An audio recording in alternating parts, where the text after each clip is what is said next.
ଅକ୍ଷୟ ମହାନ୍ତିଙ୍କ ବିଷୟରେ କହିବାକୁ ଗଲେ ବହୁତ କିଛି କହିବାକୁ ପଡ଼ିବ। କୋଉଠୁ ଆରମ୍ଭ ତାଙ୍କ ବିଷୟରେ କରିବି, ମୁଁ କୋଉଠି ସାରିବି, ସେ ଗୋଟେ ବିରାଟ। ସଙ୍ଗୀତ, ସାହିତ୍ୟ, ଇଭିନ୍ ଅଭିନୟ ଆହୁରି ଅନେକ କିଛି ତାଙ୍କର ଅଛି। କାଳଜୟୀ ସ୍ରଷ୍ଟା ସିଏ ଜଣେ କୋଉଭଳି ଭାବରେ ମଣିଷ ଥିଲେ ସେଟା ସାରା ଓଡ଼ିଶା କାହିଁକି ଓଡ଼ିଶା ବାହାରେ ବି ଲୋକ ଜାଣିଥିବେ।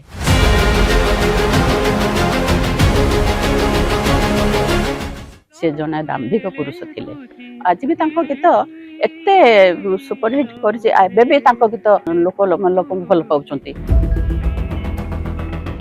ପକା ଭାଇ ତମ ପାଇଁ ଏଇ ଯୋଉ ଫିଲ୍ମଟା ହଉଛି, ଆଉ କେବଳ ତାଙ୍କରି ଗୀତକୁ ନେଇକିରି ସେଇଟା ତାଙ୍କ ପ୍ରତି ଗୋଟେ ବହୁତ ବଡ଼ ସମ୍ମାନ କୁହାଯାଇପାରେ। ଫିଲ୍ମ ତିଆରି ହେଇଛି, ନିଶ୍ଚୟ ଲୋକମାନେ ତାକୁ ଗ୍ରହଣ କରିବେ ବୋଲି ମୋର ଆଶା।